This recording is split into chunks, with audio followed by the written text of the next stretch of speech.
नाज़रीन जीअं त असीं हींअर मौजूदु आहियूं लाड़काना प्रेस क्लब जे आॾो जिते अब्दुल हादी जी आज़ादीअ लाइ मुसलसल 6 ॾींहंनि खां वठी एहतिजाज कयो थो वञे ऐं उनजो कोई बि इनवाल ताईं हल न निकितो आहे। अचो त असीं उन्हनि जे वारसनि खां पुछूं त उन्हनि जो चवणु छा आहे। मुज़फ़र शाह जो रात जो 11 साढा 11 या 12 ते असांजो अगवा थी आहे। ख़ुदा वास्ते न क़ुरान जे सदके असां मदद कई।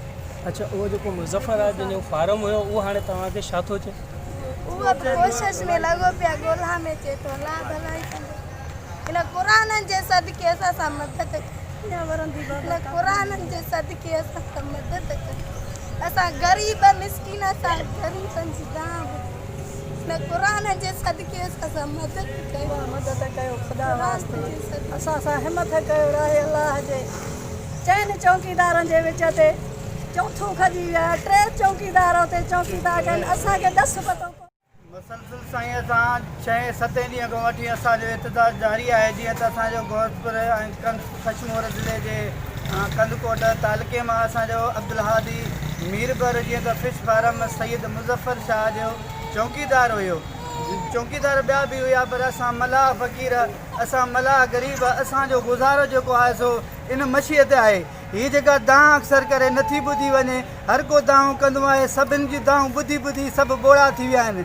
लेकिन असां हीअ हक़ीक़ी ऐं ग़रीबी दांह आहे हिन क़ुराननि जे सदके असांजो जेको किरदारु आहे असांजो जेका कारकर्दगी आहे इन मच्छीअ ते आहे। ऐं कंदकोट में तमामु फिश फार्म घणा आहिनि, उन्हनि जे करे असां मच्छीअ ते पोरियो करणु वेंदा आहियूं। हेॾे असांजा मण ते आहिनि 200 जा 100 इहो ई असांजो पोरियो आहे। असांखे न ज़ाती बनी आहे न को ॿारो आहे। असां मिसकिननि जो इहो गुज़र सफ़र आहे। असां मिसकिननि सां अहिड़ियूं वारदातियूं थींदियूं, अहिड़ा अजल जा शिकार थींदासीं। असांजो रोज़गार बि शिकार में हलियो वेंदो ऐं असां मिसकिननि जो जीअणु जंजाल में थी वेंदो। जीअं हाणे असां पूरनि घरनि जो खे DIG लाड़काणे खे अपील था कयूं, DIG लाड़काणो इरफान बलोच साहब खे त महिरबानी करे साईं असांजे मथां नज़रसानी कई वञे ऐं असांजे अब्दुल हादी खे आज़ादु कयो वञे। ऐं असांखे तव्हां मां उमेदु आहे तव्हां असांजी दांह ज़रूरु वरनाईंदव।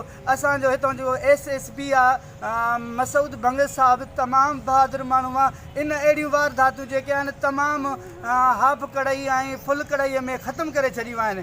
उतां जो ज़ुल्म जारी आहे, तव्हां उन ते नज़रसानी कयो। DIG साहब असां सां रहम करायो, असांजी मदद कयो। मथे बि आला अमलदार चीफ आर्मीअ खे बि अपील था कयूं ऐं असां वज़ीर आला सिंध खे बि अपील था कयूं त असां ते नज़र विझे ऐं असांजी मदद करे।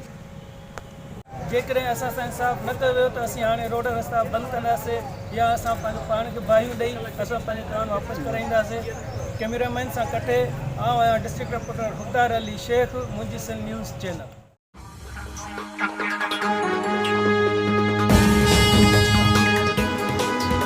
मज़लूम जो आवाज़ मुंहिंजी सिंध न्यूज़ चैनल।